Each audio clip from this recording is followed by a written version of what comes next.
Bonjour, donc je vous fais cette vidéo sur la nuit de Walpurgis, Beltane, et des événements qui se sont produits autour du 9e cercle et qui concernent le calendrier satanique et des arrestations qui se sont produites autour de ça.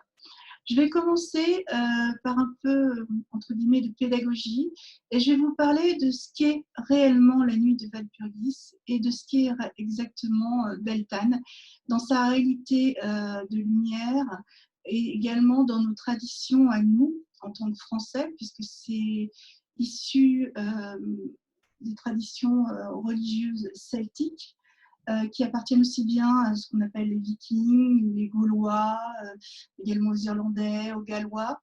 Nous avons tous la même origine en Europe. Nous sommes des Nordiques, alors descendants des Hyperboréens, des Atlantes.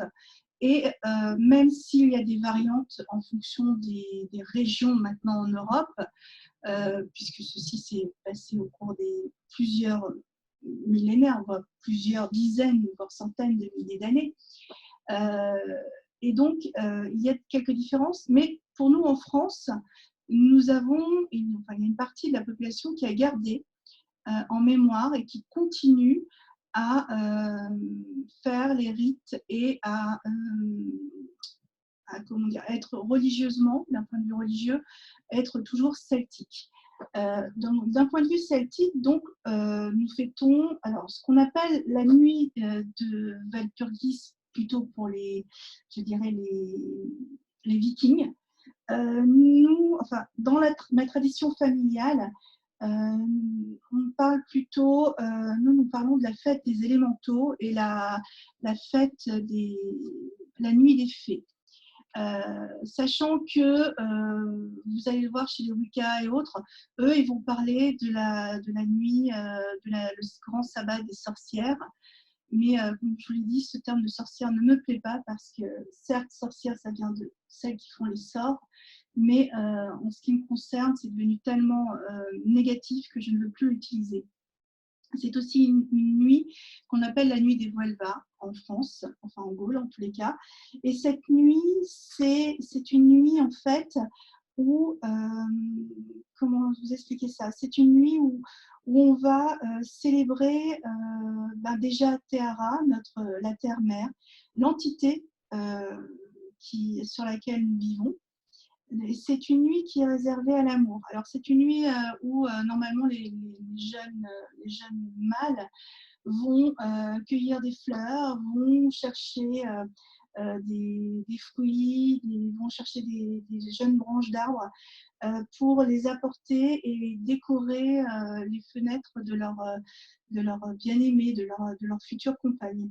C'est vraiment quelque chose, une nuit qui est réservée à la régénérescence, qui est une ode à la vie. C'est aussi une nuit où on fête Freya, Freya qui veut dire souveraine et qui est une déesse très importante du panthéon celtique. Mais enfin, dans ma tradition familiale à moi, c'est surtout la nuit des fées. La nuit des fées et des élémentaux. Autant le 21 mars, nous avons fêté les fées aussi, mais les fées du totem, celles qui sont reliées à la nature, c'est-à-dire les animaux, tout ce qui est végétal, animal, la terre. Nous avons béni les graines. Autant cette nuit, la nuit veille de Beltane, nous fêtons les éléments. Et dans ce cas-là, nous fêtons ce qu'on appelle les fées des éléments.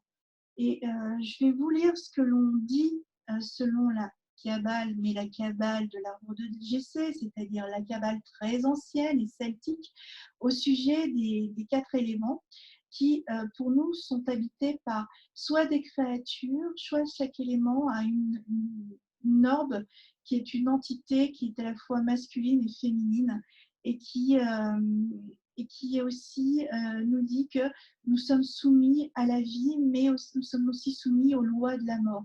C'est-à-dire que cette nuit-là est une ode à la vie, mais c'est une ode à la vie parce que nous sommes mortels. Et donc, dans les textes, voici ce qui est dit. L'air, cet espace immense qui, entre la terre et les cieux, a des hommes plus mobiles que les oiseaux, et les insectes volants mais sont habités par les sylphes et les elfes. Les mers si vastes et les fleuves si longs ont d'autres habitants que les poissons. Les ondins et les nymphes règnent sur ces lieux.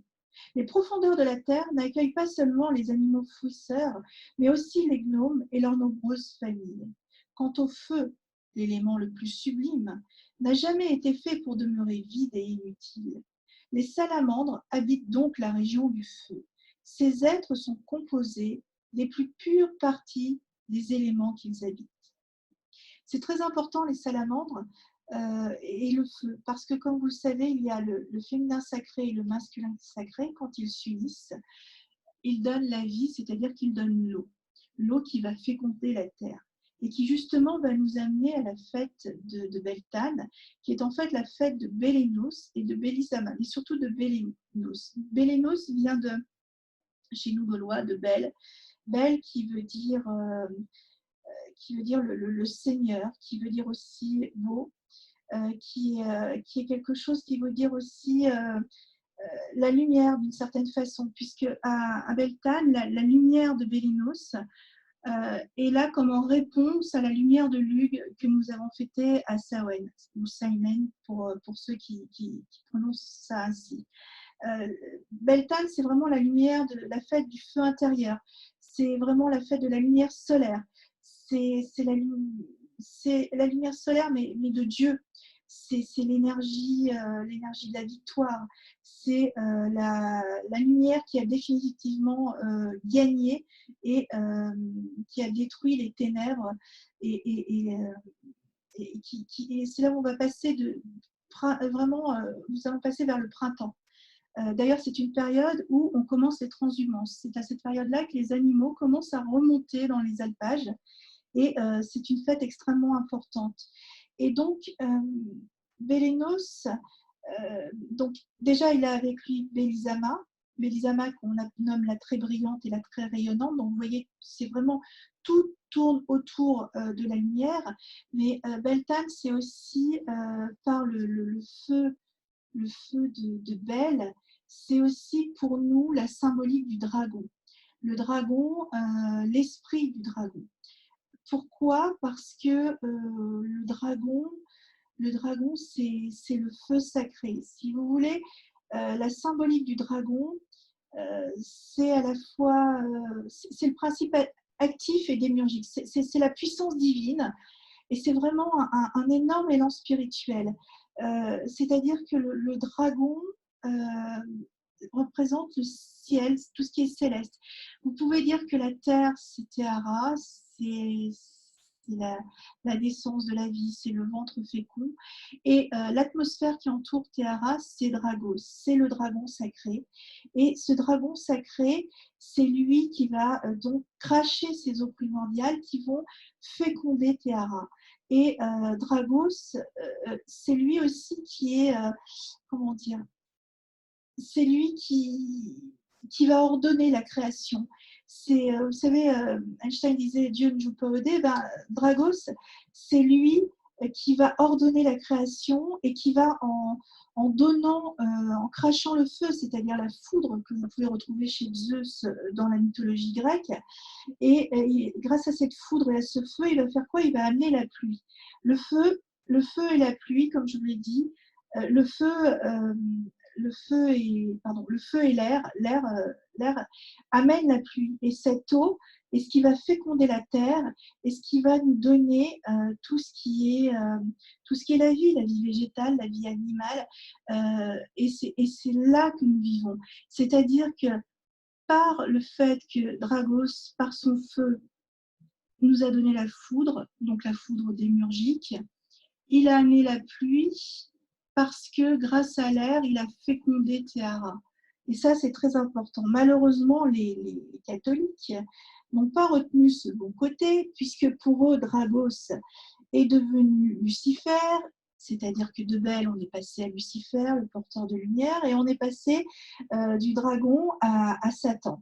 Ce qui est totalement faux. C'est-à-dire qu'en fait, dès le départ, les catholiques ont inversé les valeurs. C'est-à-dire qu'ils ont attribuer tout ce qui était bon et beau au mal.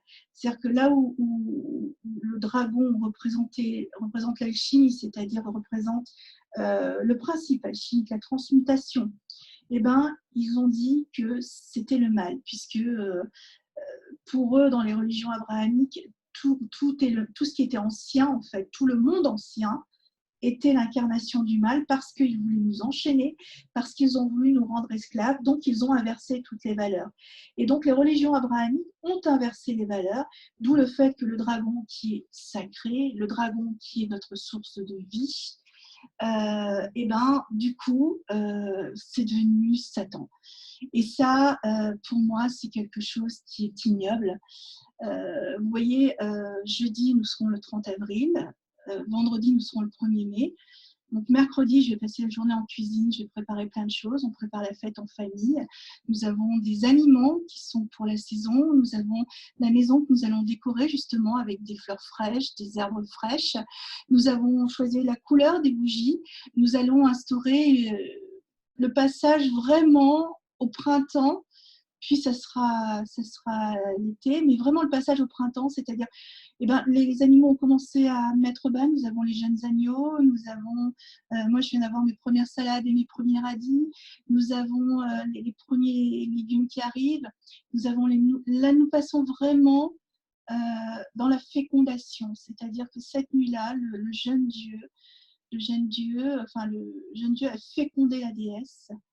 Et en la fécondant, il est mort dans la lumière d'ailleurs, pour se réincarner dans son Fils. Chose que vous retrouvez d'ailleurs dans le christianisme, hein, puisque Dieu a engendré son Fils.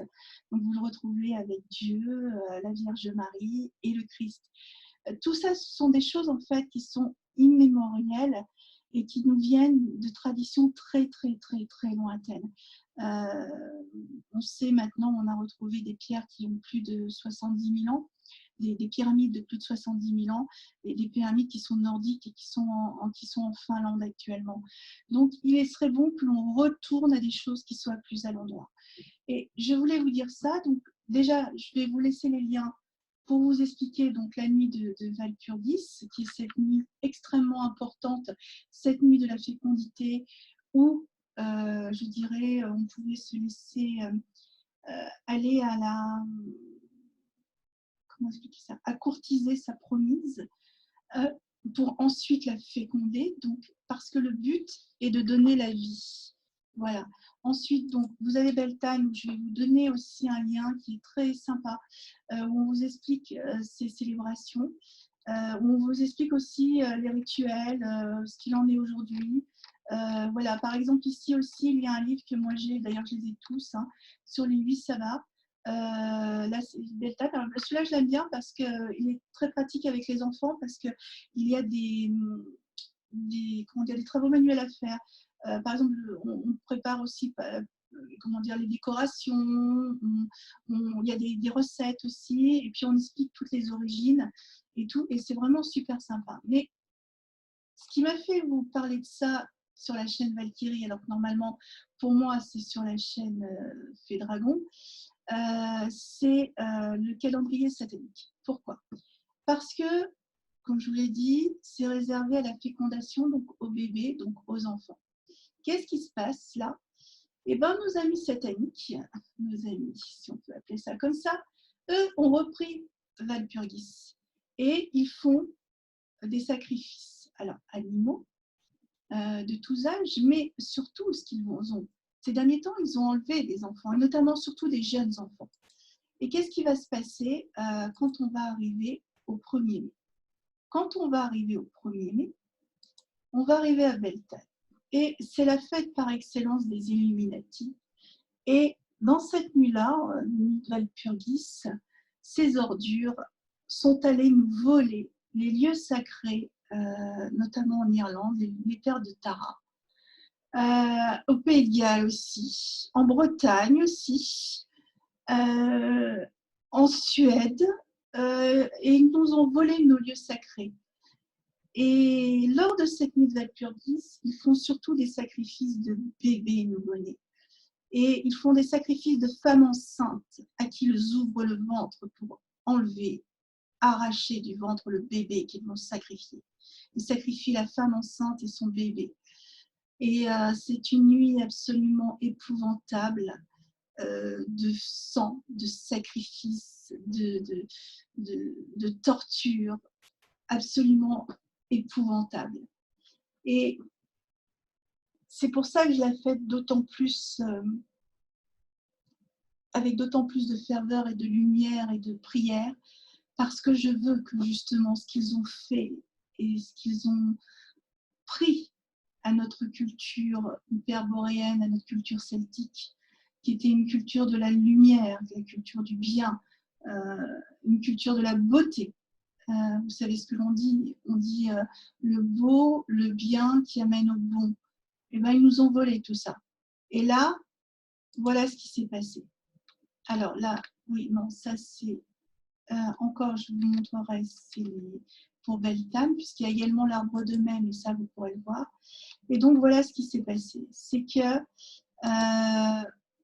aux Pays, là c'est un journal des Pays-Bas qui montre ça. Donc il y a eu des arrestations de fait. Donc c'est l'ITCCS, le Tribunal international des crimes de l'Église et de l'État. Parce que, comme je vous l'ai dit, l'Église a construit ces églises sur des lieux de culte celtes. Notamment, toutes les églises dédiées à Notre-Dame sont des églises qui sont construites sur des anciens lieux de culte dédiés au féminin sacré. Féminin sacré qui est en train de revenir. Et donc, ils ont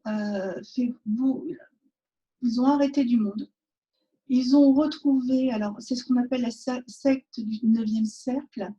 Ils ont retrouvé beaucoup d'artefacts, ils ont retrouvé des charniers, ils ont retrouvé des enfants, ils ont arrêté du monde, ils ont retrouvé beaucoup de documents et donc ils ont trouvé beaucoup de similitudes avec l'affaire de Marc Dutroux. Et donc je vais vous mettre le lien, donc vous pourrez lire l'article, je ne vais pas vous le lire, hein. Il y en a que ça n'intéresse pas, ou il y en a qui préfèrent lire tranquillement le temps de revenir dessus et de bien mémoriser tout ça.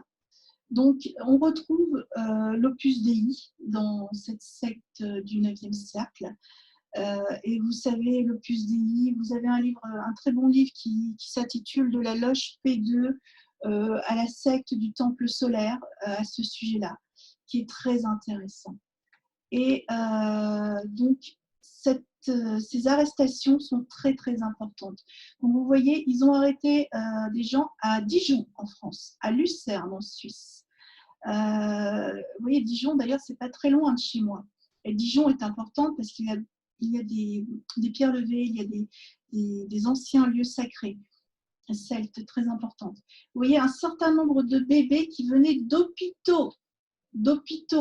Interrogez-vous, l'autre jour, on parlait de l'ASE, des femmes à qui on enlevait leurs enfants directement dans la chambre d'accouchement, des femmes que l'on attache avec des menottes sur leur lit d'accouchement, et où l'ASE vient leur chercher les bébés. Et bien, vous voyez où ça finit là. Voilà, c'est pour ça qu'ils prennent aussi des femmes enceintes carrément, à qui ils ouvrent le ventre avec des couteaux, ils prennent le bébé, qu'ils décalotent, dont ils mangent le cerveau et ils boivent le sang. Et ça, ce ne sont pas des fake news ou des fariboles, ce sont des choses dont on a des images, on a aussi quelques vidéos, on a aussi plein de choses là-dessus. Et donc, vous voyez, ce sont des enfants, ils viennent de partout, hein, Roumanie, Portugal, Afrique du Nord, mais on en a aussi qui viennent de Pologne, on en a qui... Vraiment, cette enquête a été très, très importante. Donc, je vous laisse le lien, je vous recommande de le lire. Et c'est aussi une des raisons pour laquelle, vous savez, il y avait l'OTAN qui faisait des manœuvres et Trump a donné des ordres pour que les soldats américains viennent en soutien du FBI lors de ces manœuvres. Eh bien, vous voyez là-dedans quelque chose qui vient par ricochet à tout ça. Des choses qu'on vous dit, que l'on vous explique depuis des mois. Et là, c'est une grande victoire et j'en suis très heureuse. Mais souvenez-vous surtout que Bellénos, c'est la lumière. Et remettez de la lumière dans vos cœurs. Et si jeudi soir, vous pouviez allumer une bougie pour cette lumière, pour les enfants, pour que ces arrestations continuent, pour que nous gagnions ce combat. Ça serait génial. Faites une prière, peu importe quel Dieu vous croyez. Le principal, c'est que votre cœur soit pur et que votre prière monte dans la lumière. Moi, je vais prier Bélénos, je vais prier Lugue, je vais prier la Vierge Marie qui est pour moi le féminin sacré. Mais priez que vos pensées soient pures et aillent vers ces enfants et ces femmes enceintes qui sont sacrifiées, qui vont être sacrifiées lors de cette nuit. Alors, l'avantage, c'est que les lieux des terres de Tara vont être sous surveillance, ils ne vont pas pouvoir faire leur rite là-bas, mais vous savez, ils en font sous la défense. Hein. Dernièrement, on a retrouvé beaucoup de sang, on a retrouvé des bouts de cervelle sous la défense. Et ça, je vous dis ça, ça date d'il y a quelques jours. Donc, voilà, priez, renseignez-vous et revenez peut-être à vos traditions parce que en tant que Français, revenir aux traditions celtes, ça vous expliquera aussi le chemin qu'a pris le mal et ça vous permettra aussi de pouvoir nettoyer ces tâches, de pouvoir purifier. Nous avons purifié lors du mois de Virgide en février. Nous avons consacré le mois d'avril à Cernunnos pour également la purification, mais là vraiment de la terre, pour pouvoir à nouveau enfanter. Cette nuit de Walpurgis, cette nuit des fées et des élémentaux, nous allons féconder.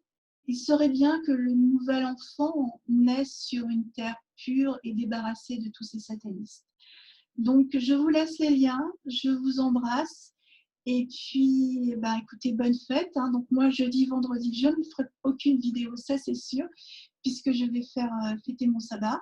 Et je vous souhaite une bonne soirée et n'oubliez pas les enfants. Et je vous assure, on est sur le point de gagner et l'on va vaincre.